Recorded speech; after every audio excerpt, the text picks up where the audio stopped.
আসসালামু আলাইকুম। আশা করি সবাই ভালো আছেন।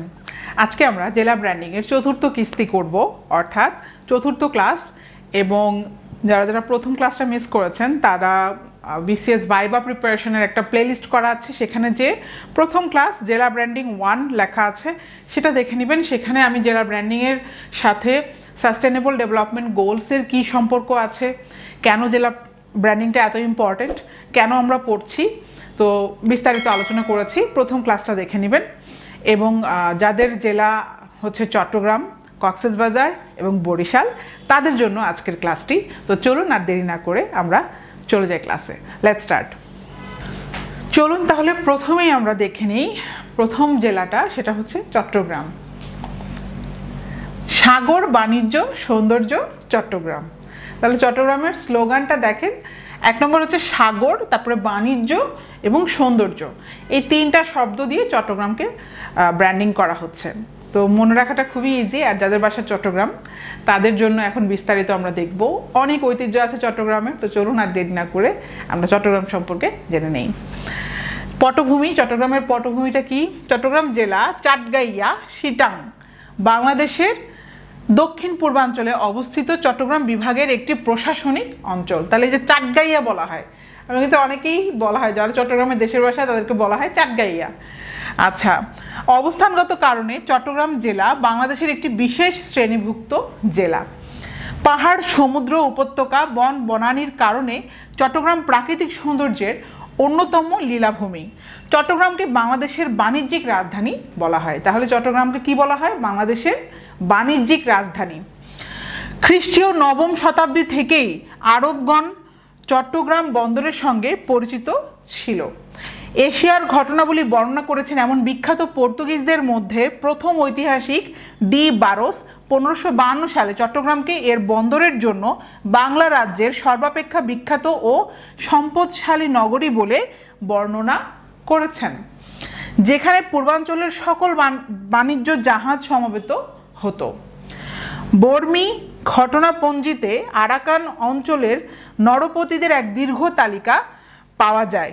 6ষ্ঠ ও 7ম শতকে চট্টগ্রাম আরাকান রাজ্যের অন্তর্ভুক্ত ছিল। এ সকল নরপতির নামের শেষে চন্দ্র পদবী যুক্ত ছিল। ঐতিহাসিক লামা তারনাথ গোপীচন্দ্র নামে এক বৌদ্ধ রাজার নাম উল্লেখ করেছেন 10ম শতাব্দীতে, যার রাজধানী ছিল চট্টগ্রামে। আচ্ছা, ম্যাপটা আমরা তাহলে এখানে দেখি। ম্যাপ এখানে দেখেন বাংলাদেশের চট্টগ্রাম কোথায় আছে, খুব ভালো একটা ধারণা রেখে যাবেন আর ম্যাপ এঁকে এঁকে প্র্যাকটিস করবেন। তিব্বতী জনশ্রুতিতে চট্টগ্রাম ছিল 10ম শতাব্দীতে কর্মরত বৌদ্ধ তান্ত্রিক তিলা যোগীর জন্মস্থান। তাহলে তিলা যোগী, বৌদ্ধতান্ত্রিক তিলা যোগীর জন্মস্থান ছিল চট্টগ্রাম। বাংলার শাসক গিয়াসউদ্দিন তুগলক বাংলাকে লখনৌতি, সাতগাঁও ও সোনারগাঁও এই 3টি প্রশাসনিক এলাকায় বিভক্ত করেন। 1338 সালে ফখরুদ্দিন মুবারক শাহ সোনারগাঁওয়ের ক্ষমতা দখল করেন এবং স্বল্প সময়ের মধ্যেই চট্টগ্রাম অধিকার করেন। তিনি চাঁদপুর হতে চট্টগ্রাম পর্যন্ত একটি মহাসড়ক এবং চট্টগ্রামের কয়েকটি মসজিদ ও সমাধিসৌধ নির্মাণ করেন। শেরশাহের হাতে সুলতান গিয়াসউদ্দিন মাহমুদ শাহের পতনের পর 1538 হতে 1666 সাল পর্যন্ত সময়কালে পর্তুগিজরা চট্টগ্রামে ঘন ঘন আক্রমণ চালায় এবং প্রকৃতপক্ষে এ সময়ে চট্টগ্রাম তাদেরই শাসনাধীন ছিল। পরবর্তী 128 বছর চট্টগ্রাম পর্তুগিজ ও মগ জলদস্যুদের আবাসস্থলে পরিণত হয়। মুঘলদের চট্টগ্রাম বিজয়ের ফলে সার্বিকভাবে এ জেলায় এবং বিশেষ করে নগরীতে শান্তি শৃঙ্খলা পুনঃ প্রতিষ্ঠিত হয়। অবশ্য পর্তুগিজদের অধিকারে থাকার কালে চট্টগ্রাম নগরী ও বন্দর ব্যবসা বাণিজ্যের কেন্দ্র হিসেবে বিশেষ সুখ্যাতি অর্জন করে। আরও পটভূমি আমরা যদি জানতে চাই, অষ্টাদশ ও ঊনবিংশ শতাব্দীতে প্রধানত ইস্ট ইন্ডিয়া কোম্পানির বাণিজ্যিক কার্যক্রম বৃদ্ধিতে দিনে দিনে কলকাতার উত্থান ও উন্নয়নের ফলে এতদ অঞ্চলে চট্টগ্রামের গুরুত্ব হ্রাস পায়। 1905 সালের বঙ্গভঙ্গ এবং পূর্ব বাংলা ও আসাম নিয়ে নতুন প্রদেশ সৃষ্টি হলে চট্টগ্রাম পুনরায় প্রাধান্য লাভ করে। আসাম বেঙ্গল রেলওয়ে নির্মাণের ফলে এর প্রাকৃতিক পশ্চাৎভূমির সঙ্গে চট্টগ্রাম বন্দরের সংযোগ সাধিত হয় এবং সার্বিকভাবে চট্টগ্রাম ব্যাপক প্রবৃদ্ধি অর্জন করে।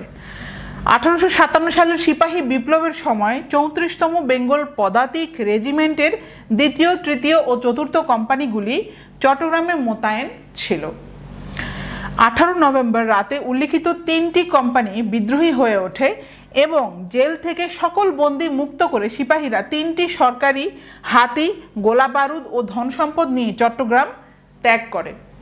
তারা পার্বত্য ত্রিপুরার সীমান্ত পথ ধরে এগিয়ে সিলেট ও কাছাড়ে পৌঁছে।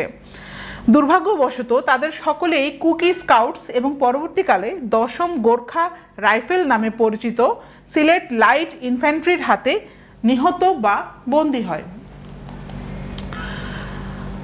আচ্ছা, এখানে আমরা দেখতে পাচ্ছি ইস্ট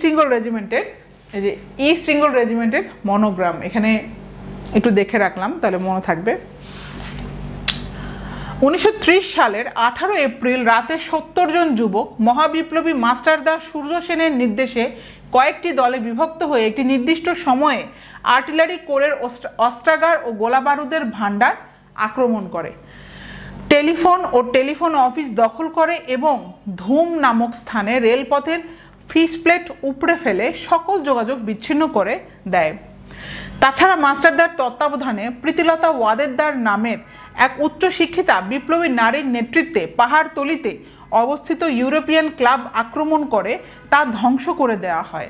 এই যে এখানে দেখেন প্রীতিলতা ওয়াদেদারের ছবি আমরা সবাই চিনি, এবং সূর্যকুমার সেনের ছবি।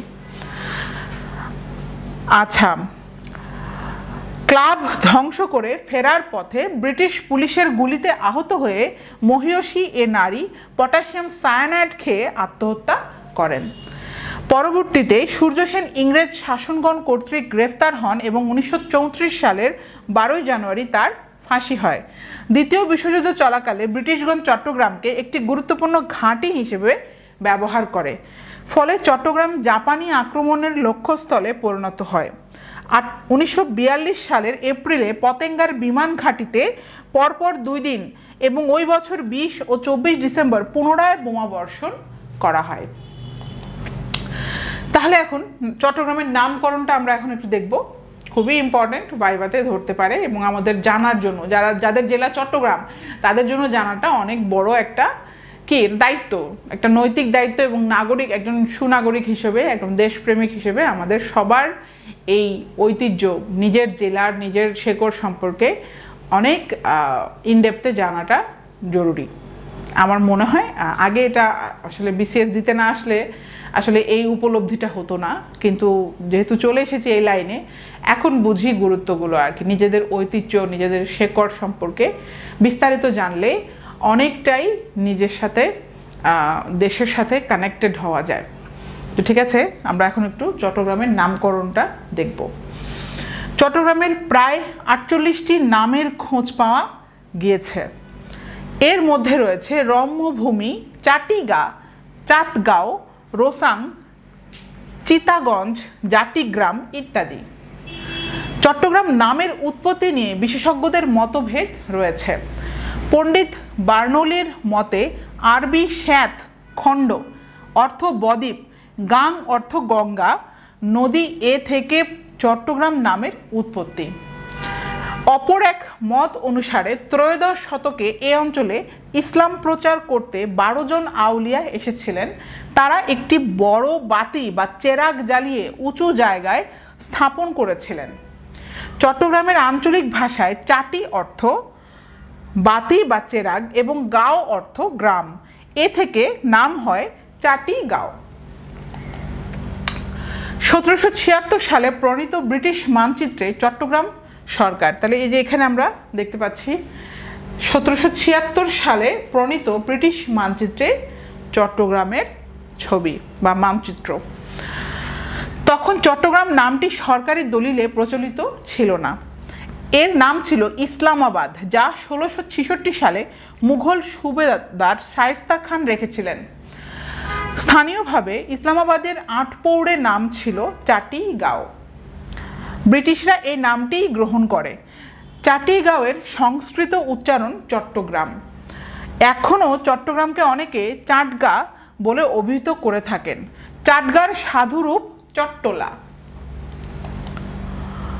আবার এশিয়াটিক সোসাইটির প্রতিষ্ঠাতা স্যার উইলিয়াম জোনসের মতে এ এলাকার একটি ক্ষুদ্র পাখির নাম থেকে চট্টগ্রাম নামের উৎপত্তি। চট্টগ্রাম 1666 সালে মুঘল সাম্রাজ্যের অংশ হয়। আরাকানিদের হটিয়ে মুঘলরা এর নাম রাখে ইসলামাবাদ। মোগলরা এর প্রশাসনিক সীমানা চিহ্নিত করে। 1760 সালে নবাব Mir Qasim Ali Khan British east India কোম্পানিকে এটি হস্তান্তর করেন। ব্রিটিশরা এর নাম রাখে চিটাগাং। তাহলে আমরা চিটাগাং কিন্তু কিছুদিন আগেও বলতাম, বলতে বলতে এই ইংরেজি টার্মস হচ্ছে চিটাগাং, CHITTAGONG। এটা আমরা বাংলাতেও চিটাগাং বলতাম, কিন্তু তারপরে কি হলো, ওটা প্রবর্তিত করে আনা হলো চট্টগ্রাম, অর্থাৎ এখন ইংরেজিতেও লিখতে হবে চট্টগ্রাম, CHATTOGRAM। নতুন করে আমরা কিন্তু এখন চিটাগাং কিন্তু লিখতে পারি না, বা চিটাগাং বলতেও পারি না, এখন ইংরেজিতেও লিখতে হয় চট্টগ্রাম, CHATTOGRAM। কিন্তু দেখেন ব্রিটিশরা এর নাম রাখে চিটাগাং, যেটা ইংরেজি আর কি। এখন এখান থেকে আমরা উইলিয়াম জোনসের ছবি দেখা যাচ্ছে এবং নবাব মীর কাসিম আলী খানের ছবি দেখা যাচ্ছে। আচ্ছা, তাহলে জেলা ব্র্যান্ডিং এর কর্ম পরিকল্পনা, এই যে চট্টগ্রামের জেলা ব্র্যান্ডিং এর কর্ম পরিকল্পনাটা আমরা এখন বিস্তারিত দেখব।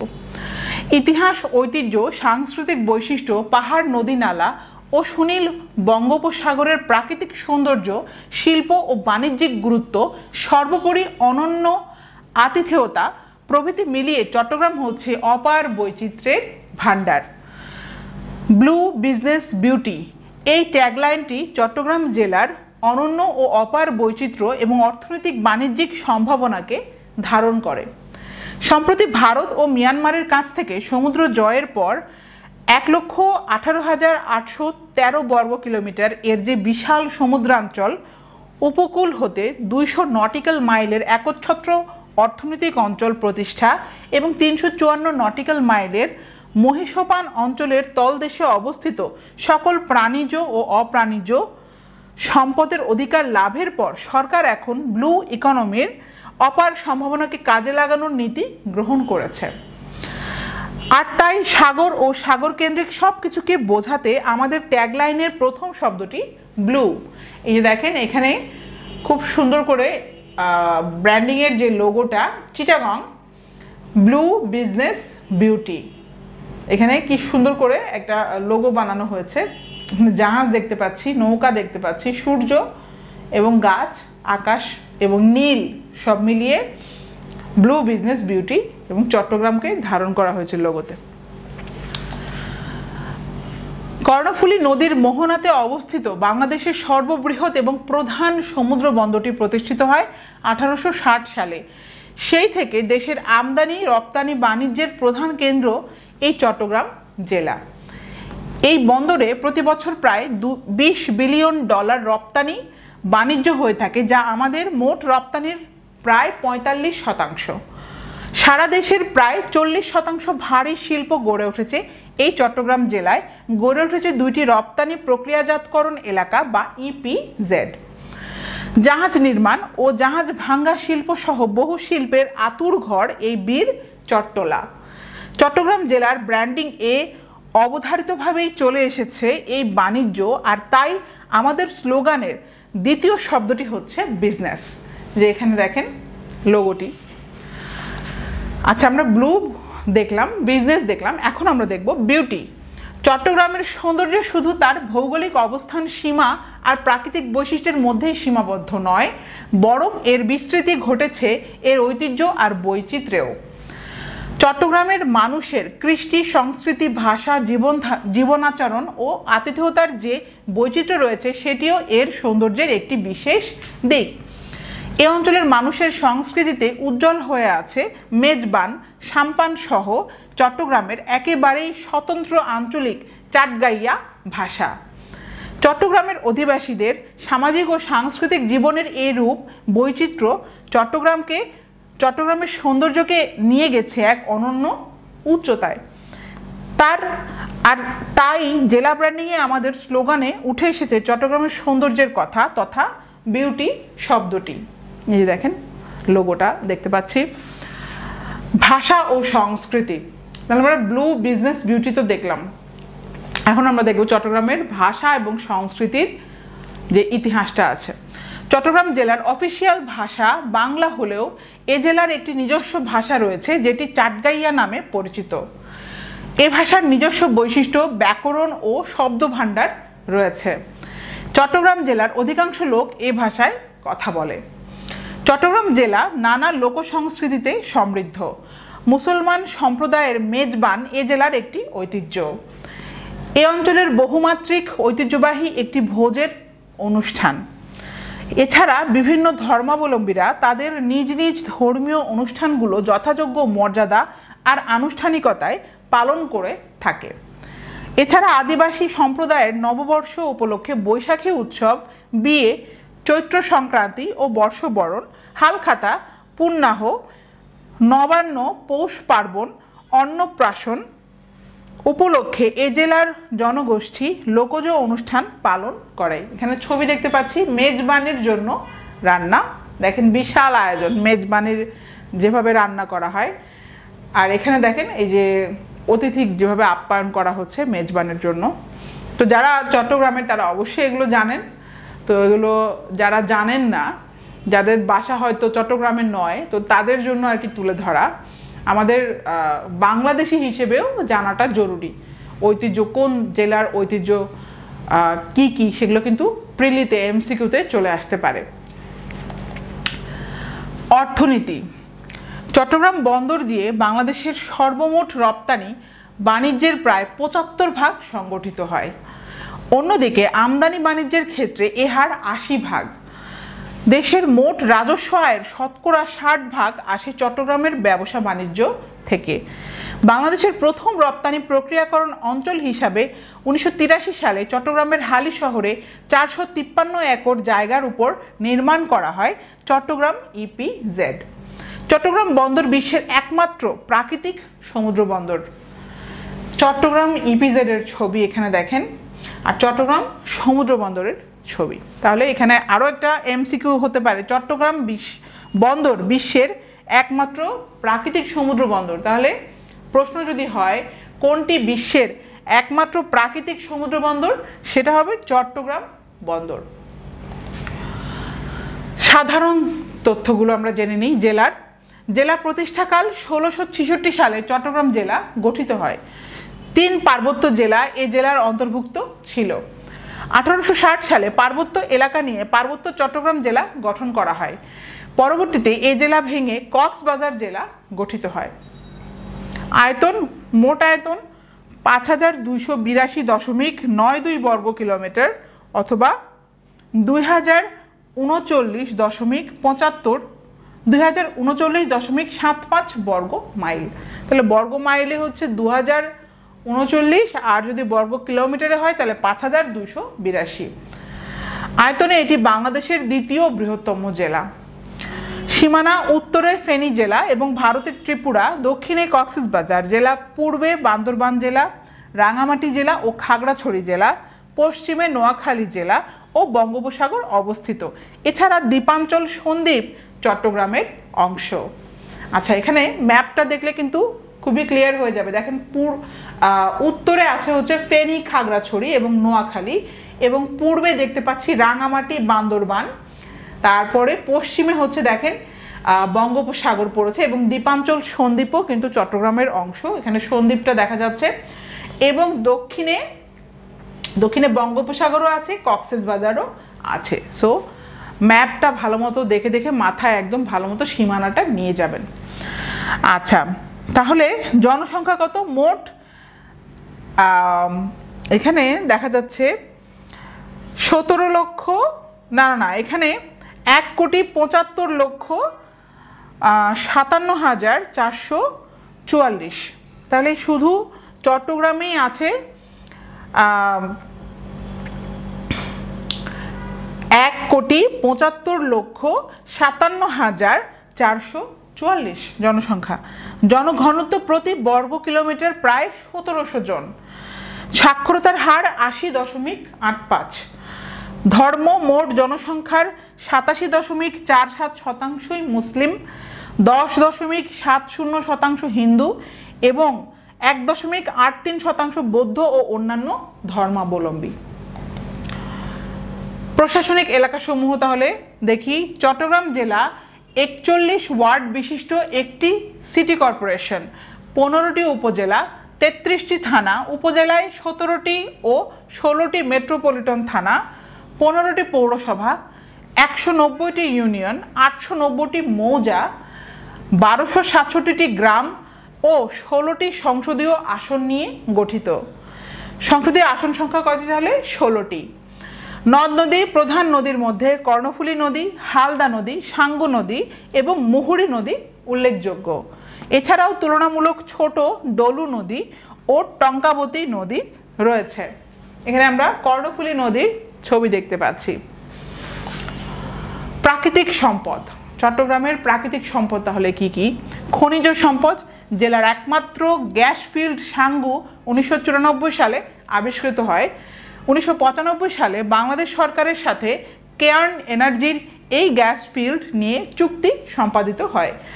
1998 সালের এপ্রিল মাস থেকে এই গ্যাস ফিল্ড থেকে গ্যাস উত্তোলন শুরু হয়। কৃষি সম্পদ, 1960-এর দশকে শঙ্খ ও মাতামুহুরী নদীর তীরবর্তী এলাকায় তামাক চাষ শুরু হয়। বাংলাদেশের টোব্যাকো কোম্পানি, এখন ব্রিটিশ আমেরিকান টোব্যাকো কোম্পানি, রাঙ্গুনিয়াতে তামাক চাষের ব্যবস্থা করে। এখানে দেখেন ব্রিটিশ আমেরিকান টোব্যাকো বাংলাদেশ এর একটি লোগো এবং যে সাঙ্গু গ্যাস ক্ষেত্রের ছবি। আরও প্রাকৃতিক সম্পদ দেখি। প্রাণীজ সম্পদ, চট্টগ্রাম জেলায় মাছ চাষের ঐতিহ্য সুপ্রাচীন। সমুদ্র এবং নদীনালার প্রাচুর্য এর মূল কারণ। শহরের অদূরের হালদা নদীর উৎসমুখ থেকে মদুনা ঘাট পর্যন্ত মিঠা পানির প্রাকৃতিক প্রজনন ক্ষেত্র হিসেবে বেশ উর্বর। বৃহত্তর চট্টগ্রামে দিঘি, বিল ও হাওরের সংখ্যা 568, পুকুর ও ডোবার সংখ্যা 95,941, মোট আয়তন 85,700 একর। বাংলাদেশ পরিসংখ্যান ব্যুরো 1981 অনুযায়ী কর্ণফুলী নদীর মোহনায় প্রায় 6,40,000 একর বিস্তৃত মাছ ধরার জায়গা হিসেবে চিহ্নিত। সামুদ্রিক ও মিঠা পানির মাছের সবচেয়ে বড় পাইকারি বাজার অবস্থিত বাংলাদেশের দ্বিতীয় বৃহত্তম শহর চট্টগ্রামে। চট্টগ্রামে ফিশারি ঘাট হিসেবে পরিচিত পাইকারি মাছের বাজারটি প্রতিষ্ঠিত হয়েছিল প্রায় 200 বছর আগে, আর এর গোড়াপত্তন হয় পর্তুগিজদের হাতে। চট্টগ্রামে ব্যবসায়ের প্রয়োজনে তাদের আনাগোনা যখন শুরু হয় এবং বন্দরের শুল্ক আদায়ের অধিকার পেয়ে যাওয়ার পরই এ আড়ত স্থাপন করা হয়। এখানে চট্টগ্রামের ফিশারি ঘাটের ছবি দেখা যাচ্ছে। মুক্তিযুদ্ধে চট্টগ্রাম জেলা ভেরি ইম্পর্টেন্ট। চট্টগ্রাম, পার্বত্য চট্টগ্রাম, নোয়াখালী জেলার অংশবিশেষ মুহুরী নদীর পূর্ব পার পর্যন্ত নিয়ে 1 নম্বর সেক্টর গড়ে উঠেছিল। এই সেক্টরের কমান্ডার ছিলেন মেজর অবসরপ্রাপ্ত রফিকুল ইসলাম বীর উত্তম। এই সেক্টরের সাব সেক্টর ছিল 5টি। 16 ডিসেম্বর ঢাকার রেসকোর্স মাঠে, বর্তমানে সোহরাওয়ার্দী উদ্যান, পাকিস্তানের হায়নারা যখন যৌথ বাহিনীর কাছে আত্মসমর্পণ করেছিল, চট্টগ্রামে তখনও যুদ্ধ চলছিল। পাক হানাদারদের আত্মসমর্পণ দলিলে স্বাক্ষরের মাধ্যমে সারা বাংলাদেশের যুদ্ধ থেমে গেলেও 1 নম্বর সেক্টরে সেই যুদ্ধ থামে 17 ডিসেম্বর। এরপর চট্টগ্রাম হানাদার মুক্ত হয় 17 ডিসেম্বর। এখানে ম্যাপ দেখতে পাচ্ছি, কোন সেক্টর কত নম্বর সেক্টর, এগুলো এই ম্যাপটা খুব ভালো মতো মাথায় নিয়ে যাবেন। চট্টগ্রাম ছিল, এই যে দেখেন এখানে 1 নম্বর সেক্টরে চট্টগ্রাম। উল্লেখযোগ্য ব্যক্তিত্ব আমরা এখন শিখব। নাম্বার 1 দেখেন, প্রীতিলতা ওয়াদেদার, ব্রিটিশ বিরোধী স্বাধীনতা আন্দোলন। আমরা সবাই চিনি প্রীতিলতা ওয়াদেদার। সূর্য সেন, ব্রিটিশ বিরোধী স্বাধীনতা আন্দোলনের। মাহবুবুল আলম চৌধুরী, ভাষা আন্দোলন, বীর উত্তম খেতাবপ্রাপ্ত মুক্তিযোদ্ধা। তাহলে মাহবুবুল আলম চৌধুরী। বেলায়েত হোসেন, বাংলাদেশের স্বাধীনতা যুদ্ধ। মোজাহার উল্লাহ, বাংলাদেশের স্বাধীনতা যুদ্ধ। অলি আহমেদ, বীর বিক্রম খেতাবপ্রাপ্ত মুক্তিযোদ্ধা। আব্দুল করিম বীর বিক্রম খেতাবপ্রাপ্ত মুক্তিযোদ্ধা। আব্দুল হক বীর, বীর প্রতীক খেতাবপ্রাপ্ত মুক্তিযোদ্ধা। আবু তাহের মোহাম্মদ সালাউদ্দিন, বীর প্রতীক খেতাবপ্রাপ্ত মুক্তিযোদ্ধা। আহমেদ হোসেন, বীর প্রতীক খেতাবপ্রাপ্ত মুক্তিযোদ্ধা। এম হারুনুর রশিদ, বীর প্রতীক খেতাবপ্রাপ্ত মুক্তিযোদ্ধা। এখানে আমরা ছবি দেখি, বেলায়েত হোসেন, প্রীতিলতা ওয়াদেদার, সূর্য কুমার সেন, মাহবুবুল আলম চৌধুরীর ছবি, অলি আহমেদ, মোজাহার উল্লাহের ছবি। ছবি দেখে শিখবেন, তাহলে মনে থাকবে। আরও উল্লেখযোগ্য ব্যক্তিত্ব আমরা দেখব, কবির আহমেদ, বীর প্রতীক খেতাবপ্রাপ্ত মুক্তিযোদ্ধা। তাজুল ইসলাম, বীর প্রতীক খেতাবপ্রাপ্ত মুক্তিযোদ্ধা। দুদু মিয়া, বীর প্রতীক খেতাবপ্রাপ্ত মুক্তিযোদ্ধা। মোজাম্মেল হক, বীর প্রতীক খেতাবপ্রাপ্ত মুক্তিযোদ্ধা। মোহাম্মদ নুরুল হক, বীর প্রতীক খেতাবপ্রাপ্ত মুক্তিযোদ্ধা। মোহাম্মদ দিদারুল আলম, বীর প্রতীক খেতাবপ্রাপ্ত মুক্তিযোদ্ধা। সিরাজুল হক, বীর প্রতীক খেতাবপ্রাপ্ত মুক্তিযোদ্ধা। সৈয়দ মুহাম্মদ ইব্রাহিম, বীর প্রতীক খেতাবপ্রাপ্ত মুক্তিযোদ্ধা। মহিবুল হাসান চৌধুরী নৌফেল, রাজনীতিবিদ। আমরা এখন তাকে কিন্তু চিনি, আমরা এখন ছবি দেখলেই বুঝতে পারবো, আমাদের শিক্ষামন্ত্রীর ছবি। দীপ বন্ধু মুস্তাফিজুর রহমান, রাজনীতিবিদ। মোহাম্মদ ইউনুস, অর্থনীতিবিদ, আমরা সবাই চিনি। আহমদ সফা, ঔপন্যাসিক। সৈয়দ ওয়ালিউল্লাহ, ঔপন্যাসিক। তাহলে এখন আমরা ছবি দেখি, মোহাম্মদ ইউনুসের ছবি, সৈয়দ ওয়ালিউল্লাহের ছবি, দুদু মিয়ার ছবি, আহমদ সফা, মুস্তাফিজুর রহমান, সৈয়দ মুহাম্মদ ইব্রাহিমের ছবি। ছবি দেখবেন, পড়বেন, মনে থাকবে, ঠিক আছে? ছবি এই জন্য দিয়েছি যেন মনে থাকে। আরও উল্লেখযোগ্য ব্যক্তিত্ব আমরা দেখব, কবীন্দ্র পরমেশ্বর, কবি ছিলেন। কোরেশি মাগন ঠাকুর, কবি। দৌলত উজির বাহরাম খান, কবি। দৌলত কাজী, কবি। এগুলো কিন্তু আমাদের বাংলা সাহিত্যের যুগ বিভাজনে পড়তে হয়, তাই না? সো এই জন্য যুগ বিভাজনের ক্ষেত্রে এগুলো পড়তে হয়, যে কোন যুগের কোন কবি ছিলেন, এখানে দিয়ে দিয়েছি, এরা কিন্তু ইম্পর্টেন্ট, ঠিক আছে? দৌলত কাজী, কবি। মাহবুবুল আলম চৌধুরী, কবি। শাহ মোহাম্মদ সগির, কবি। শ্রীকর নন্দী, কবি। সাবিরিদ খান, কবি। সুকুমার বড়ুয়া, কবি। আদিল হোসেন নোবেল, অভিনয় শিল্পী। কবরী সারোয়ার, অভিনয় শিল্পী। চিত্রলেখা গুহ, অভিনয় শিল্পী। নুসরাত ফারিয়া মাঝহার, অভিনয় শিল্পী। তাহলে এখানে আমরা ছবি দেখি, সুকুমার বড়ুয়ার ছবি, শ্রীকর নন্দী, শাহ মোহাম্মদ সগির, আদিল হোসেন নোবেল, কবরী সারোয়ার, চিত্রলেখা গুহের ছবি। আরও উল্লেখযোগ্য ব্যক্তিত্ব যদি আমরা দেখি, পার্থ বড়ুয়া, সঙ্গীত শিল্পী। পূর্ণিমা, অভিনয় শিল্পী। মেহজাবিন চৌধুরী, অভিনয় শিল্পী। শাবানা, অভিনয় শিল্পী। সারিকা সাবরিন, অভিনয় শিল্পী। আয়ুব বাচ্চু, সঙ্গীত শিল্পী। কুমার বিশ্বজিৎ, সঙ্গীত শিল্পী। পার্থ বড়ুয়া, আমরা আগে শিখলাম, সঙ্গীত শিল্পী। মিনার রহমান, সঙ্গীত শিল্পী। এখানে ছবি দেখুন, মেহজাবিন চৌধুরী, পূর্ণিমা, পার্থ বড়ুয়া, শাবানা, আয়ুব বাচ্চু, কুমার বিশ্বজিৎ। আমরা সবাই চিনি এদেরকে, অনেক গণ্যমান্য ব্যক্তিবর্গ, সবাই চট্টগ্রাম থেকে। সো এরা ভালো মতো জেনে যাবেন। আচ্ছা, এখন আমরা দেখব উল্লেখযোগ্য দর্শনীয় স্থান। তাহলে চট্টগ্রামে কি কি আছে ঘোরাফেরার মতো দর্শনীয় স্থানগুলো কি কি? আন্দরকিল্লা শাহী জামে মসজিদ, চেরাগি পাহাড়, ওয়ার সিমেট্রি, বায়েজিদ বোস্তামির মাজার, স্বাধীনতা কমপ্লেক্স, খেজুরতলা বিচ, ছাগলকান্দা ঝর্ণা, নজরুল স্কোয়ার, কুমারী কুণ্ড, মহামণি বৌদ্ধ বিহার, রাঙ্গুনিয়া কোদালা চা বাগান, বাটালি হিল, চালন্দা গিরিপথ, চুন্তি বন্যপ্রাণী অভয়ারণ্য, পার্কি সমুদ্র সৈকত, বাওয়াছড়া লেক, বাঁশখালী সমুদ্র সৈকত। আন্দরকিল্লা শাহে জামে মসজিদের ছবি, ওয়ার সিমেট্রি এর ছবি, চেরাগি পাহাড়ের ছবি, বায়েজিদ বোস্তামির মাজারের ছবি। এগুলো দেখে যাবেন এবং যারা যারা পারবেন ভিজিট করে আসবেন।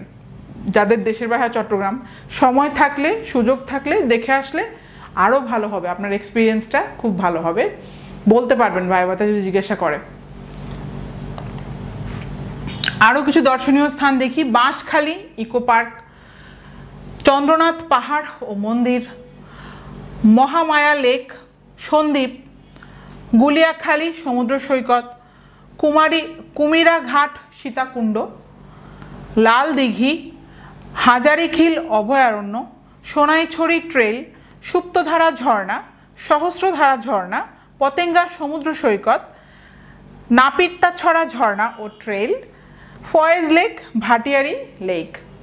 এখন আমরা ছবি দেখি চন্দ্রনাথ পাহাড় ও মন্দিরের ছবি, বাঁশখালী ইকো পার্কের ছবি, মহামায়া লেক, লাল দিঘি, গুলিয়াখালী সমুদ্র সৈকত, পতেঙ্গা সমুদ্র সৈকত। তাহলে আমরা পতেঙ্গা সমুদ্র সৈকত কিন্তু অনেক ফেমাস, আমরা সবাই চিনি। আচ্ছা, এখন আমরা দেখব কক্সেস বাজার নিয়ে। তাহলে যাদের দেশের ভাষায় এখন কক্সেস বাজার, তারা মনোযোগ দিবেন, তাদের যত ইতিহাস আছে সেটা আমরা শিখব। দেখেন, longest Sandy beach, let's explore Cox's বাজার। তাহলে এটা হচ্ছে স্লোগানটা হচ্ছে লংগেস্ট স্যান্ডি বিচ। খুবই সিম্পল। আচ্ছা, এখন আমরা দেখব পটভূমিটা, কক্সবাজার জেলার পটভূমিটা কি। কক্সবাজার জেলা বাংলাদেশের দক্ষিণ পূর্বাঞ্চলে অবস্থিত চট্টগ্রাম বিভাগের একটি প্রশাসনিক অঞ্চল। উপজেলার সংখ্যানুসারে কক্সবাজার বাংলাদেশের একটি এ শ্রেণীভুক্ত জেলা। এটি বাংলাদেশের সর্বদক্ষিণের জেলা। 1854 সালে কক্সবাজার থানা গঠিত হয় এবং ওই বছরই কক্সবাজার, চকরিয়া, মহেশখালী ও টেকনাফ থানার সমন্বয়ে কক্সবাজার মহকুমা গঠিত হয়। পরে টেকনাফ থেকে উখিয়া, মহেশখালী থেকে কুতুবদিয়া এবং কক্সবাজার সদর থেকে রামু থানাকে পৃথক করে এ মহকুমার অধীনে 3টি নতুন থানা গঠিত হয়। 1959 সালে কক্সবাজার জেলাকে টাউন কমিটিতে রূপান্তর করা হয়। 1972 সালে টাউন কমিটি বিলুপ্ত করে পৌরসভায় রূপান্তর করা হয়। প্রশাসনিক বিকেন্দ্রীকরণ কর্মসূচির আওতায় প্রথম পর্যায়ে থানাকে উপজেলায় রূপান্তর করা হয় এবং দ্বিতীয় পর্যায়ে 1884 সালে 1 মার্চ কক্সবাজার মহকুমাকে জেলায় উন্নীত করা হয়। সর্বশেষ 2002 সালের 23 এপ্রিল বৃহত্তর চকরিয়া উপজেলা থেকে পেকুয়া উপজেলাকে পৃথক করা হয়। এখানে আমরা ম্যাপে দেখতে পাচ্ছি, দেখেন কক্সবাজারের অবস্থানটা কোথায়, একদম সর্বদক্ষিণে অবস্থিত কক্সবাজার। নামকরণ, তাহলে নামকরণের ইতিহাসটা আমরা দেখি। কক্সবাজার কিভাবে নামকরণ হলো। কক্সবাজারের প্রাচীন নাম পালঙ্কি। একসময় এটি প্যানোয়া নামে পরিচিত ছিল। প্যানোয়া শব্দটির অর্থ হলুদ ফুল। অতীতে কক্সবাজারের আশেপাশের এলাকাগুলো এই হলুদ ফুলে ঝকমক করত। ইংরেজ অফিসার ক্যাপ্টেন হিরাম কক্স 1799 খ্রিস্টাব্দে এখানে একটি বাজার স্থাপন করেন। কক্স সাহেবের বাজার থেকে কক্সবাজার নামের উৎপত্তি। খুবই ইন্টারেস্টিং ইতিহাস। পর্যটন শিল্প বিকাশে অপার সম্ভাবনা রয়েছে আমাদের কক্সবাজারে, তাই জেলা প্রশাসনের পক্ষ থেকে বিশ্বের দীর্ঘতম এই সমুদ্র সৈকতকে বিশ্বের কাছে তুলে ধরতে নেওয়া হয়েছে অ্যাপস তৈরি, জেলা ব্র্যান্ডিং স্লোগান ও লোগো নির্ধারণ সহ নানা ধরনের উদ্যোগ। এই দেখেন কি সুন্দর একটা logo, longest Sandy beach Cox's Bazar, let's explore. লোগোটা দেখেই বোঝা যাচ্ছে কত সুন্দর প্রাকৃতিক সৌন্দর্য মণ্ডিত আমাদের এই কক্সবাজার, ঠিক আছে। এবং আমরা সবাই পাগল, সবাই যাই কক্সবাজারে, কোনো সুযোগ পেলে আর কি বছরে একবার হলেও মানুষ ঘুরতে যায়। আচ্ছা, নামকরণের আরও ইতিহাস আমরা দেখি। হিরাম কক্স 1760 থেকে 1799 একজন ব্রিটিশ কূটনীতিক, যিনি 18 শতকে বঙ্গ ও বার্মায় কর্মরত ছিলেন। ব্রিটিশ ইস্ট ইন্ডিয়া কোম্পানি অধ্যাদেশে 1773 জারি হওয়ার পর ওয়ারেন হেস্টিং বাংলার গভর্নর হিসেবে নিয়োগপ্রাপ্ত হন। তখন হিরাম কক্স পালঙ্কির মহাপরিচালক নিযুক্ত হন। ক্যাপ্টেন কক্স আরাকান শরণার্থী এবং স্থানীয় রাখাইনদের মধ্যে বিদ্যমান হাজার বছরেরও পুরনো সংঘাত নিরসনের চেষ্টা করেন এবং শরণার্থীদের পুনর্বাসনে গুরুত্বপূর্ণ অগ্রগতি সাধন করেন, কিন্তু কাজ পুরোপুরি শেষ করার আগেই মারা যান। 1799 সালে উনি মারা যান। তার পুনর্বাসনের অবদানকে স্মরণীয় করে রাখতে একটি বাজার প্রতিষ্ঠা করা হয় এবং এর নাম দেয়া হয় কক্স সাহেবের বাজার, যা পরে কক্সবাজার হিসেবে পরিচিতি লাভ করে। এ দেখেন হিরাম কক্সের ছবি। ভাষা ও সংস্কৃতি। কক্সবাজারের জেলার মানুষ সাধারণত চাটগাইয়া ও বাংলা ভাষায় কথা বলে, তবে কথ্য ভাষায় অনেক ক্ষেত্রে কক্সবাজার কেন্দ্রিক শব্দের ব্যবহার লক্ষ্য করা যায়। ঐতিহাসিকভাবে এই অঞ্চলের মানুষের সাথে বর্তমান মায়ানমার, পূর্বে যাকে আরাকান নামে অভিহিত করা হয়, এর সাথে ব্যাপক যোগাযোগের সম্পর্ক ছিল, যা এখনও সীমিত আকারে হলেও অটুট রয়েছে।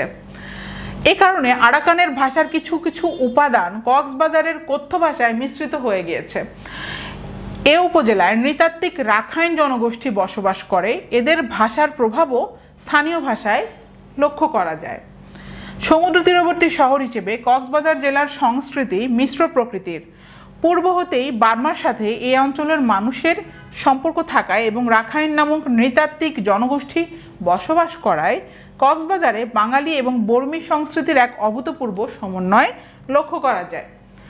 বিশেষ করে রাখাইন সঙ্গীত এবং নৃত্যকলা এ অঞ্চলে তো বটেই, বৃহত্তর চট্টগ্রামের মানুষের কাছেও ব্যাপকভাবে সমাদৃত। এ দেখেন রাখাইনদের জলকেলি উৎসবের ছবি। সাধারণ তথ্য তাহলে আমরা এখন জেনে নিই। কক্সবাজার জেলার প্রতিষ্ঠাকাল 1 মার্চ 1984। সীমানা: উত্তরে চট্টগ্রাম জেলা, পূর্বে বান্দরবান জেলা, নাফ নদী ও মিয়ানমারের রাখাইন রাজ্য, এবং দক্ষিণে ও পশ্চিমে বঙ্গোপসাগর অবস্থিত। এখানে ম্যাপটা দেখলে খুবই ইজিলি মনে রাখতে পারবেন। এই যে উত্তরে দেখতে পাচ্ছি চট্টগ্রাম, তারপরে পূর্ব পাশে আরাকান বা মায়ানমার, পশ্চিম পাশে হচ্ছে বঙ্গোপসাগর এবং দক্ষিণে হচ্ছে এই যে টেকনাফ, তারপরে হচ্ছে সেন্ট মার্টিন দ্বীপ এবং বঙ্গোপসাগর। ঠিক আছে, মনে রাখাটা খুবই ইজি, ম্যাপটা দেখে দেখে প্র্যাকটিস করে যাবেন। আয়তন হচ্ছে 2491.86 বর্গ কিলোমিটার। জনসংখ্যা 22,89,999 2011 অনুসারে। জনঘনত্ব 920 জন প্রতি বর্গ কিলোমিটারে। ধর্ম ইসলাম 93%, হিন্দু ধর্ম 5%, বৌদ্ধ ধর্ম 1.8%, খ্রিস্ট ধর্ম 0.2%। সাক্ষরতার হার 39.30%। সংসদীয় আসন সংখ্যা 4টি। প্রশাসনিক এলাকাসমূহ: কক্সবাজার জেলার 9টি উপজেলা, 9টি থানা, 4টি পৌরসভা, 71টি ইউনিয়ন, 188টি মৌজা, 992টি গ্রাম ও 4টি সংসদীয় আসন নিয়ে গঠিত। নদ নদীর মধ্যে রয়েছে কক্সবাজার জেলার মূল ভূখণ্ডের উপর দিয়ে প্রবাহিত প্রধান প্রধান নদীগুলো হলো মাতামুহুরী নদী, বাঘখালী নদী ও রেজু খাল। মায়ানমার সীমান্তে প্রবাহিত হচ্ছে নাফ নদী। এছাড়া কুতুবদিয়া ও মহেশখালী দ্বীপ দ্বয়কে কক্সবাজার জেলার মূল ভূখণ্ড থেকে পৃথক করেছে যথাক্রমে কুতুবদিয়া চ্যানেল ও মহেশখালী চ্যানেল। আবার মহেশখালী উপজেলা থেকে মাতারবাড়ি ও ধলঘাটা ইউনিয়ন দ্বয়কে পৃথক করেছে কোহেলিয়া নদী। দ্বীপ ও বনাঞ্চল: প্রধান দ্বীপ মহেশখালী, কুতুবদিয়া, সোনাদিয়া, সেন্ট মার্টিন, শাহপরীর দ্বীপ, মাতারবাড়ি, ছেড়া দ্বীপ। প্রধান বন: Fulchhari range, ভুমারিয়া ঘোনা range, Meher ঘোনা range, Baghkhali range. এখানে ছবি দেখতে পাচ্ছি মাতামুহুরী নদী এবং কোহেলিয়া নদীর ছবি। মুক্তিযুদ্ধে কক্সবাজার: ফেনী নদী থেকে চট্টগ্রাম, কক্সবাজার, রাঙামাটি এবং ফেনী পর্যন্ত ছিল সেক্টর নং 1।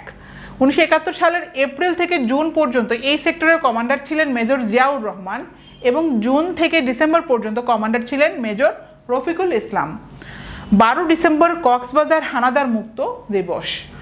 1971 সালে আনুষ্ঠানিকভাবে স্থানীয় শহীদ দৌলত ময়দানে বাংলাদেশের জাতীয় পতাকা উত্তোলনের মধ্য দিয়ে কক্সবাজারকে শত্রুমুক্ত ঘোষণা করা হয়েছিল। পরাধীনতার গ্লানি হতে দেশমাতৃকাকে মুক্ত করার লক্ষ্যে প্রাণ বিলিয়ে দিয়ে অমর হয়েছেন কক্সবাজারের অহংকার শহীদ এবং শহীদ ফরহাদ। 1971 সালের 6 মে নুনিয়াছড়ি বাঘখালী নদীর তীরে তাদের নির্মমভাবে হত্যা করা হয়।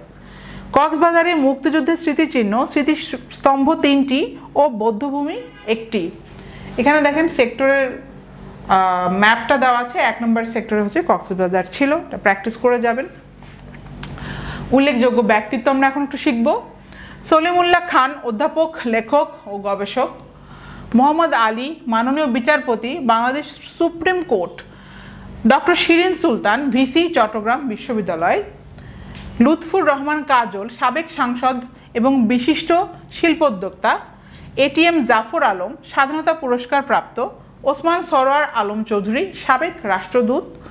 নুরুল হুদা বীর প্রতীক, ফরিদ আহমেদ ডাকসুর সাবেক ভিপি এবং পাকিস্তানের সাবেক মন্ত্রী, মোহাম্মদ নুরুল হুদা কবি, ঔপন্যাসিক ও সাহিত্য সমালোচক, মোস্তাক আহমদ চৌধুরী রাজনীতিবিদ, শাহজাহান চৌধুরী রাজনীতিবিদ, শিরিন আক্তার শিক্ষাবিদ, সত্যপ্রিয় মহাথের বৌদ্ধ পণ্ডিত, হামিদুল হক মেজর জেনারেল, আনিসুর রহমান জিকো গোলরক্ষক বাফুফে।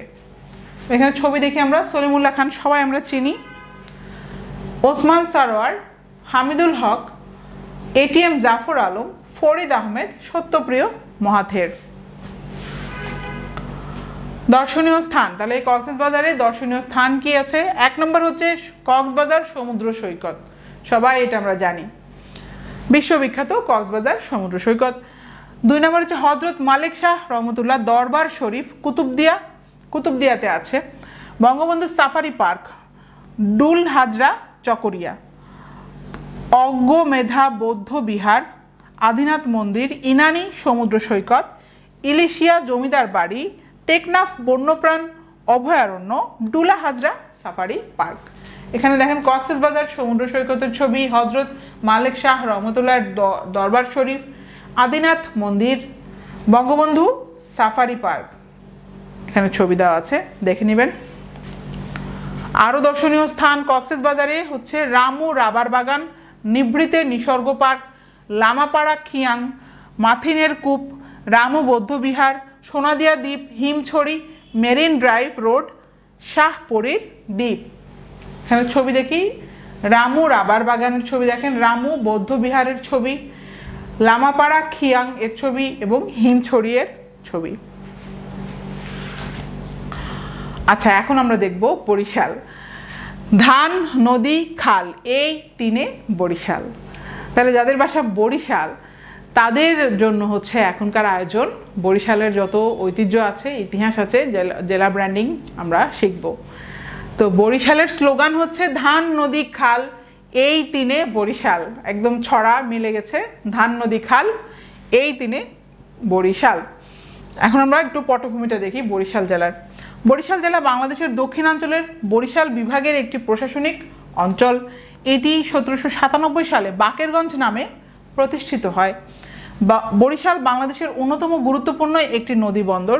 উপজেলার সংখ্যানুসারে বরিশাল বাংলাদেশের এটি এ শ্রেণীভুক্ত জেলা। প্রাচীনকালে বরিশাল বাঙ্গালা নামে পরিচিত ছিল। কালের বিবর্তনে এই বাংলা শব্দটি বাকলা নামে পরিচিতি লাভ করে। কথিত আছে ডক্টর কানুনগো নামে এক ব্যক্তি বাকলা বন্দর নির্মাণ করেন। বাকেরগঞ্জে ম্যাজিস্ট্রেসি প্রতিষ্ঠার লক্ষ্যে 1797 সালে রেগুলেশন 7 অনুযায়ী বাকলা চন্দ্রদ্বীপ নিয়ে বাকেরগঞ্জ জেলা প্রতিষ্ঠিত হয়। তৎকালীন সময়ের প্রভাবশালী জমিদার আগা বাকের খানের নামানুসারে এই জেলার নামকরণ করা হয়। 1801 সালের 1 মে স্যার জন শোর এ জেলার সদর দপ্তর বর্তমানে বরিশাল শহরে স্থানান্তরিত করেন। পরবর্তীতে বরিশাল নামেই এই জেলা পরিচিতি পায়। এখানে দেখেন বাংলাদেশের ম্যাপে বরিশালের অবস্থানটা ম্যাপে দেখা যাচ্ছে। 1817 সালে এই জেলা একটি কালেক্টরেটে পরিণত হয়। 1829 সালে ঢাকা বিভাগ প্রতিষ্ঠিত হলে এই জেলা ঢাকা বিভাগের অন্তর্ভুক্ত হয়। যে 4টি কালেক্টরেট নিয়ে ঢাকা বিভাগ বা কমিশনারশিপ গঠিত, এটি তারই একটি। এটি কলকাতা থেকে প্রায় 180 মাইল পূর্বে অবস্থিত ছিল। সে সময় জেলার আয়তন ছিল 4066 বর্গ মাইল 1872 সাল অনুসারে, যা বর্তমান মাদারীপুর, বরিশাল, ঝালকাঠি, পিরোজপুর, বরগুনা, পটুয়াখালী ও ভোলা জেলা জুড়ে বিস্তৃত ছিল। 1874 সালের 17 সেপ্টেম্বর প্রকাশিত ক্যালকাটা গ্যাজেট থেকে তৎকালীন বাকেরগঞ্জ জেলার সীমানার উল্লেখ পাওয়া যায়। তাতে বলা হয় বিশদভাবে এই জেলার উত্তরে ফরিদপুর, পশ্চিমে ফরিদপুর ও বলেশ্বর নদী যা যশোর থেকে পৃথক হয়েছে, দক্ষিণে বঙ্গোপসাগর এবং পূর্বে মেঘনা নদী এর মোহনা। নামকরণ, তাহলে কি নামকরণের ইতিহাসটা আমরা এখন দেখব। বরিশাল নামটা কিভাবে আসলো? বরিশালের নামকরণ সম্পর্কে বিভিন্ন মতভেদ রয়েছে। কিংবদন্তি থেকে জানা যায় পূর্বে এখানে খুব বড় বড় শাল গাছ জন্মাতো, আর শাল গাছ থেকেই বরিশাল নামের উৎপত্তি। আইতে শাল যাইতে শাল তার নাম বরিশাল, প্রবাদটি উল্লেখ্য। আবার কেউ কেউ দাবি করেন যে পর্তুগিজ বেরি ও শেলির প্রেম কাহিনীর জন্য বরিশাল নামকরণ করা হয়েছে। অন্য এক কিংবদন্তি থেকে জানা যায় গিরোদে বন্দর, গ্রেট বন্দর, ঢাকার নবাবদের বড় বড় লবণের গোলা ও চৌকি ছিল। ইংরেজ ও পর্তুগিজ বণিকরা বড় বড় লবণের চৌকিকে বরিসল্ট বলতো। আবার অনেকের ধারণা এখানকার লবণের দানাগুলোর আকার বড় বড় ছিল বলে বরিসল্ট বলা হতো। পরবর্তীতে এ শব্দটি পরিবর্তিত হয়ে বরিশাল নামের উৎপত্তি হয়েছে। এখানে লোগোটা দেখেন, Barishal and land of rice, rivers and canals.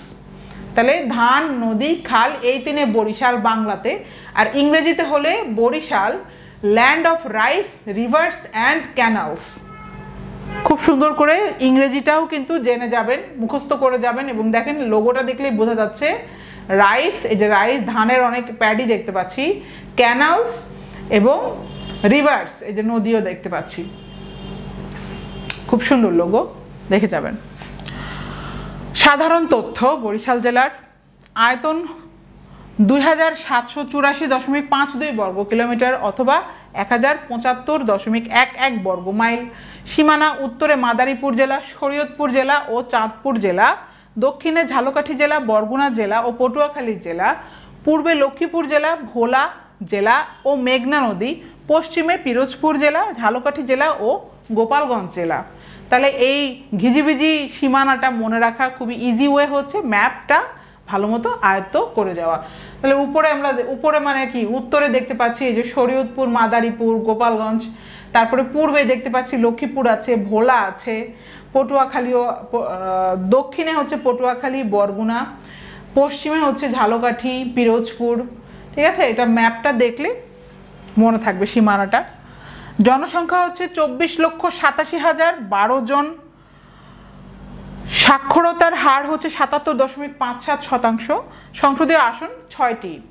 প্রশাসনিক এলাকাসমূহ: বরিশাল জেলা 30টি ওয়ার্ড বিশিষ্ট একটি সিটি কর্পোরেশন, 10টি উপজেলা, 14টি থানা, 6টি পৌরসভা, 87টি ইউনিয়ন ও 6টি সংসদীয় আসন নিয়ে গঠিত। নদ নদীর মধ্যে রয়েছে মেঘনা, আড়িয়াল খাঁ, বিষখালী, কীর্তনখোলা, তেঁতুলিয়া, টর্কি, সন্ধ্যা ও বুড়িশ্বর ইত্যাদি। মুক্তিযুদ্ধে বরিশাল জেলা পটুয়াখালী, বরিশাল ও খুলনার কিছু অংশ নিয়ে গঠিত হয় সেক্টর নম্বর 9। ডিসেম্বরের শুরু পর্যন্ত সেক্টর কমান্ডার ছিলেন মেজর MA জলিল এবং তারপর মেজর জয়নাল আবেদিন। এছাড়াও অতিরিক্ত দায়িত্বে ছিলেন মেজর MA মঞ্জুর। এই সেক্টরের সাবসেক্টর ছিল 3টি। 1971 সালের 8 ডিসেম্বর হানাদার বাহিনী মুক্ত হয়েছিল বরিশাল। তাহলে এখানে ম্যাপ দেখতে পাচ্ছি 9 নম্বর সেক্টর বরিশাল ছিল এই যে 9 নম্বর সেক্টরের অধীনে। উল্লেখযোগ্য ব্যক্তিত্ব আমরা দেখব বরিশালের, তাহলে কে কে উল্লেখযোগ্য রয়েছেন। 1 নম্বর হচ্ছে AK ফজলুল হক, অবিভক্ত বাংলার প্রধানমন্ত্রী, আমরা সবাই চিনি। হ্যাঁ, AK ফজলুল হক ছিলেন অবিভক্ত বাংলার প্রধানমন্ত্রী ছিলেন বরিশাল থেকে। সৈয়দ মোহাম্মদ ইসহাক পীর সাহেব, সৈয়দ ফজলুল করিম পীর সাহেব, সৈয়দ রেজাউল করিম পীর সাহেব, সৈয়দ ফজলুল করিম রাজনৈতিক ব্যক্তিত্ব, অশ্বিনী কুমার দত্ত রাজনীতিবিদ এবং লেখক, কামিনী রায় সমাজকর্মী এবং নারীবাদী লেখিকা, AKM নুরুল করিম খায়ের রাজনীতিবিদ, কুসুম কুমারী দাস বাঙালি মহিলা কবি, জীবনানন্দ দাস কবি, লেখক ও প্রাবন্ধিক, আরজ আলী মাতুব্বর দার্শনিক এবং লেখক, বেগম সুফিয়া কামাল কবি, নারীবাদী লেখিকা, উৎপল দত্ত অভিনেতা এবং নাট্যকার, বীরশ্রেষ্ঠ মহিউদ্দিন জাহাঙ্গীর, হানিফ সংকেত গণমাধ্যম ব্যক্তিত্ব, আব্দুল গাফফার চৌধুরী গ্রন্থকার, কলাম লেখক। এখানে ছবি দেখতে পাচ্ছি আবুল কাশেম ফজলুল হকের ছবি, সৈয়দ মোহাম্মদ ইসহাকের ছবি, আব্দুল গাফফার চৌধুরী, অশ্বিনী কুমার দত্ত, কামিনী রায়ের ছবি এবং কুসুম কুমারী দাসের ছবি। আরও উল্লেখযোগ্য ব্যক্তিত্ব বরিশালের: আব্দুর রহমান বিশ্বাস বাংলাদেশের সাবেক রাষ্ট্রপতি, ডক্টর কামাল হোসেন রাজনীতিবিদ এবং মুক্তিযোদ্ধা, আবু জাফর ওবায়দুল্লাহ মৌলিক কবি, মোশাররফ করিম অভিনেতা, আমাদের সবার প্রিয় এবং ফেমাস মোশাররফ করিম কিন্তু বরিশালের। মোশাররফ করিম অভিনেতা, ফজলুর রহমান খন্দকার বীর বিক্রম, মোহাম্মদ সিদ্দিক বীর বিক্রম, গোলাম মুস্তফা অভিনেতা ও আবৃত্তিকার, সুরকার আলতাফ মাহমুদ, শওকত হোসেন হিরণ সাবেক মেয়র, সর্দার ফজলুল করিম দার্শনিক শিক্ষাবিদ সাহিত্যিক, মুকুন্দ দাস বাঙালি কবি যাকে চারণ কবি বলেও অভিহিত করা হয়। আচ্ছা, এই যে জীবনানন্দ দাশের ছবি, বেগম সুফিয়া কামাল, আরজ আলী মাতব্বর, গোলাম মুস্তাফা, মুকুন্দ দাস, মহিউদ্দিন জাহাঙ্গীর, ভেরি ইম্পর্টেন্ট, এটা কিন্তু মুক্তিযুদ্ধের জন্য বীর শ্রেষ্ঠ মহিউদ্দিন জাহাঙ্গীরকে ভোলা যাবে না, ঠিক আছে। তারপর হচ্ছে আবু জাফর ওবায়দুল্লাহর ছবি, আলতাফ মাহমুদের ছবি, doctor Kamal Hossain, very important ব্যক্তিবর্গ, ডক্টর কামাল হোসেন, ফজলুল করিমের ছবি, উৎপল দত্ত এবং মোহাম্মদ সিদ্দিকের ছবি।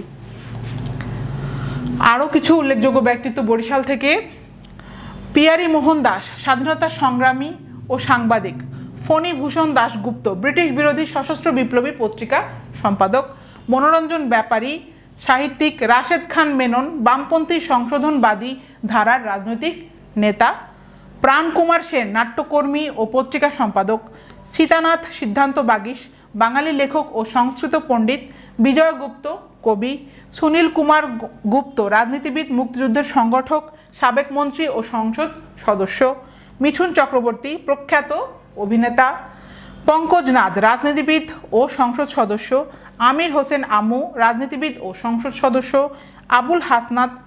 আবুল হাসানাত আবদুল্লাহ রাজনীতিবিদ ও সংসদ সদস্য, জাহাঙ্গীর কবির নানক রাজনীতিবিদ ও সংসদ সদস্য, আনোয়ার হোসেন মঞ্জু রাজনীতিবিদ ও সংসদ সদস্য। এখানে ছবি দেখতে পাচ্ছি, ফণীভূষণ দাশগুপ্ত, সুনীল কুমার গুপ্ত, মিঠুন চক্রবর্তী আমরা সবাই চিনি, উনি কিন্তু বরিশালের, মিঠুন চক্রবর্তীর ছবি, পঙ্কজ নাথ, রাশেদ খান মেননের ছবি, হানিফ সংকেত, তাহলে সবাই চিনি এই যে হানিফ সংকেত কিন্তু বরিশাল থেকে, চিনে রাখবেন ভালো করে। এখন আমরা দেখব বরিশালের উল্লেখযোগ্য দর্শনীয় স্থান, চর মোনাই দরবার ও মাদ্রাসা, শেরে বাংলা স্মৃতি জাদুঘর, বঙ্গবন্ধু উদ্যান, বেলস পার্ক, শঙ্কর মঠ, বিবির পুকুর, মিয়াবাড়ি জামে মসজিদ, ভাসমান পেয়ারা বাজার ঝালকাঠি, শাপলা গ্রাম সাতলা, দুর্গাসাগর দিঘি, গুটিয়া মসজিদ, অক্সফোর্ড মিশন এপিফানি গির্জা। এই চর মোনাই দরবার ও মাদ্রাসার ছবি, শেরে বাংলা স্মৃতি জাদুঘর, শঙ্কর মঠ, বিবির পুকুর, ভাসমান পেয়ারা বাজার ঝালকাঠিতে, অক্সফোর্ড মিশন এপিফানি গির্জায়ের ছবি। So that's it for today's class. আশা করি ভালো লেগেছে। যারা ভাইবা প্রার্থী তাদের সবার কাজে লাগবে, এবং প্রিলির পরীক্ষার জন্যও কিন্তু ইম্পর্টেন্ট হচ্ছে আমাদের এই প্রত্যেকটা জেলার ঐতিহ্য। সো জেলা ব্র্যান্ডিংয়ের যাবতীয় আমরা দেখলাম চট্টগ্রাম, কক্সবাজার এবং বরিশালের। সো পরবর্তী ক্লাসে পরবর্তী কিছু জেলা নিয়ে আমরা জেলা ব্র্যান্ডিংয়ের ক্লাস করব। ততদিন পর্যন্ত ভালো থাকবেন, সুস্থ থাকবেন। আসসালামু আলাইকুম।